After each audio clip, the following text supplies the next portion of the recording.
हमने भगत सिंह को जिंदा नहीं देखा, न ही चंद्रशेखर आज़ाद तिवारी को जिंदा देखा, लेकिन आज एक बार फिर भगत सिंह की हत्या कर दी गई, चंद्रशेखर आज़ाद का एनकाउंटर कर दिया गया। तब काले गोरे अंग्रेज थे और अब काले अंग्रेजों ने यह काम कर दिखाया। इस कार्य की जितनी भी निंदा की जाए वो कम होगी। हत्या की गई है, चूँकि भारत भूषण तिवारी एक समाजसेवी थे, उन्होंने अपने लिए कोई मांग नहीं रखी। वह इस सिस्टम में फैले भ्रष्टाचार के खिलाफ वो लड़ रहे थे। इस सिस्टम में फैले भ्रष्टाचार के खिलाफ वो लड़ रहे थे। जवनिया गांव, जिस पर पिछले साल सैकड़ों वीडियोज बने, सोशल मीडिया पर जो छाया रहा, जो पूरी तरह से गंगा में दफन हो गया था, उस गांव के गरीब दबे कुचले SC ST OBC समुदाय के सभी लोगों के लिए लड़ाई वो लड़ रहे थे। वह सिर्फ तिवारी की लड़ाई नहीं लड़ रहे थे, वो सवर्णों की लड़ाई नहीं लड़ रहे थे, वह वहाँ के सभी लोगों की लड़ाई लड़ रहे थे। उन लोगों को जो ज़मीनें दी गई थी वो काफ़ी गड्ढे में दी गई थी, जहाँ पर घर बनाना आसान नहीं था। इसीलिए उनकी मांग थी कि उन्हें सही मुआवजा दिया जाए, सही ज़मीन दिया जाए और उसे सही तरीके से इम्प्लीमेंट भी किया जाए। यह किसी भी तरह से अपराध नहीं था। जिस व्यक्ति को DM SP और बड़े बड़े अधिकारियों ने सम्मानित किया हो, जिसके खिलाफ एक भी FIR न हो, उसके खिलाफ इस तरह की कार्रवाई की जितनी भी निंदा की जाए कम होगी। चंद्रशेखर आज़ाद की तरह इन्होंने भी अपना बलिदान दिया है। इनकी काले अंग्रेजों ने षड्यंत्र करके मार गिराया है। क्या आपने कभी सुना है कि किसी के पैर में गोली लगने से मृत्यु हुई? मैंने तो आज तक ऐसा नहीं सुना है। छाती में गोली लगने पर भी लोग बच जाते हैं, फिर इनके पैर में गोली लगने से कैसे मर सकते थे? दरअसल इन्हें गोली मारने के बाद जब इन्होंने आत्मसमर्पण कर दिया, एक तो आत्मसमर्पण करने के बाद गोली चलाने की कोई वजह ही नहीं थी। इन्होंने खुल कर के अपने वीडियो में कहा है कि अगर हमारी मांगे मान ली गई है तो हम पुलिस के साथ कोऑपरेट करेंगे।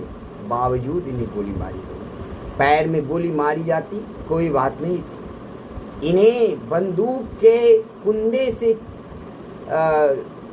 पुलिस के वाहन में पीटा गया और तब तक सड़क पर घुमाया गया जब तक कि इनकी मृत्यु नहीं हो गई। और इन्होंने झूठे बहाने बना करके और PMCH तक भेजा, मारने के बाद भेजा गया। मैंने तो यहाँ तक सुना है कि इनके पिताजी को जबरन हाजत में बंद कर दिया गया। शर्म आती है सम्राट चौधरी, तुम पर थू है। ऐसे पुलिसकर्मियों पर अब तक हत्या का मुकदमा क्यों नहीं दर्ज किया गया? उन्हें गिरफ्तार क्यों नहीं किया गया? वहाँ के विधायक पर पूरी तरह से मुझे संदेह है। वहाँ के विधायक की जांच की जाए, विधायक के संलिप्तता की जांच की जाए, उसकी CBI जांच हो और शहीद भारत भूषण तिवारी का प्रतिमा बनाया जाए। यह हमारी सरकार से मांग की है और यह जवानिया के पूरे गांव के लोगों की मांग है। आज ऐसा महसूस हो रहा है कि हम किसी आज़ाद देश में नहीं।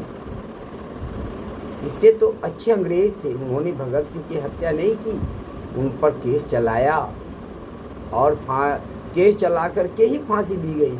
यहाँ तो पुलिस के वैन में कुंदा से मार मार करके एक आत्मसमर्पण किया हुआ लोगों की हत्या की गई।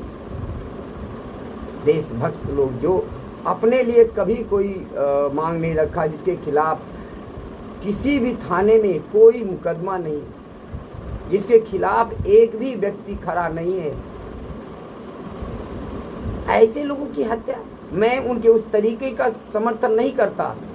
मैं भगत सिंह के तरीके का समर्थक नहीं हूँ, मैं गांधी के तरीके का समर्थक हूँ। लेकिन इस तरह से उन्होंने किसी को गोली तो नहीं मारी, धमकाया था। आपने भी धमकाया, ठीक है, आप गोली मारे पैर में, ठीक, आपने उसकी हत्या बंदूक से मार मार करके क्यों की? और उसे कई घंटों तक तड़पा तड़पा करके मारा है। ऊपर वाले से डरो विधायक जी, ऊपर वाले से डरो पुलिस प्रशासन, सम्राट चौधरी। ऊपर वाले के डांग में आवाज़ नहीं होती। और एक ब्राह्मण की हत्या की है, ब्रह्म हत्या का पाप तुम्हें लगेगा और तुम बहुत जल्द मुख्यमंत्री कुर्सी छोड़ोगे, नहीं तो आकर के प्रायश्चित करो। उस विधायक के ऊपर जांच बिठाओ और वहाँ इस काम में शामिल सभी पुलिस के ऊपर फास्ट ट्रैक कोर्ट में केस चलाओ। इसमें जांच की कोई गुंजाइश ही नहीं है, कोई सीबीआई जांच, किसी भी तरह के जांच की कोई ज़रूरत नहीं है, क्योंकि वो फेसबुक लाइव था, उसके सारे काम रिकॉर्डेड है। बस एक हियरिंग में इसका फैसला होना चाहिए, 1-2 हियरिंग में उसकी सज़ा होनी चाहिए। बड़ा दुख हो रहा है आज भारत भूषण तिवारी के लिए नहीं, एक क्रांतिकारी विचार के वैसे लोग जो भगत सिंह के सपनों का भारत देखना चाहते थे। भारत भूषण तिवारी का वही सपना था जो भगत सिंह का सपना था। आपने भारत भूषण तिवारी की हत्या नहीं की, भगत सिंह के सपनों की हत्या की। जहाँ भी भगत सिंह होंगे उनकी आत्मा आज रो रही होगी।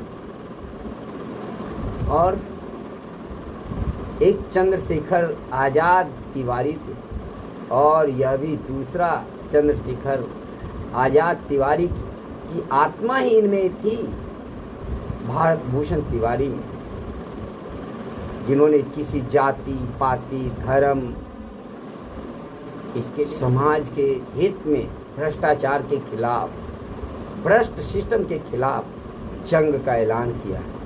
इनकी कुर्बानी व्यर्थ नहीं जाएगी। एक बार फिर निवेदन है कि बिहार के सभी लोग भारत भूषण तिवारी के लिए आवाज़ लगाएं ताकि बहरे सम्राट चौधरी के कानों तक पहुँचे। देखिए ना कितनी अजीब सी बात है। समाज के नायक कहे जाने वाले इतनी राजनीतिक पार्टियां हैं, कोई भी राजनीतिक पार्टी के नेता चंद्रशेखर ये भारत भूषण तिवारी के पक्ष में नहीं बोला, आवाज़ नहीं उठाया। कहाँ है मोदी जी? एक छोटे से बच्चे की आवाज़ पर आप क्या से क्या कर डालते हैं? आपके कानों में आवाज़ नहीं पहुंची अभी तक। राहुल गांधी कहाँ है आप? शर्म आती है। आप लोग को कुर्सी चाहिए, देश से मतलब नहीं है। मैं फिर से आह्वान करता हूँ कि भारत भूषण तिवारी के हत्यारों को जल्द से जल्द गिरफ्तार करके उसे फांसी के फंदों तक पहुँचाया जाए, और जब तक यह नहीं हो जाता है तब तक यह संघर्ष जारी रहना चाहिए। जय हिंद।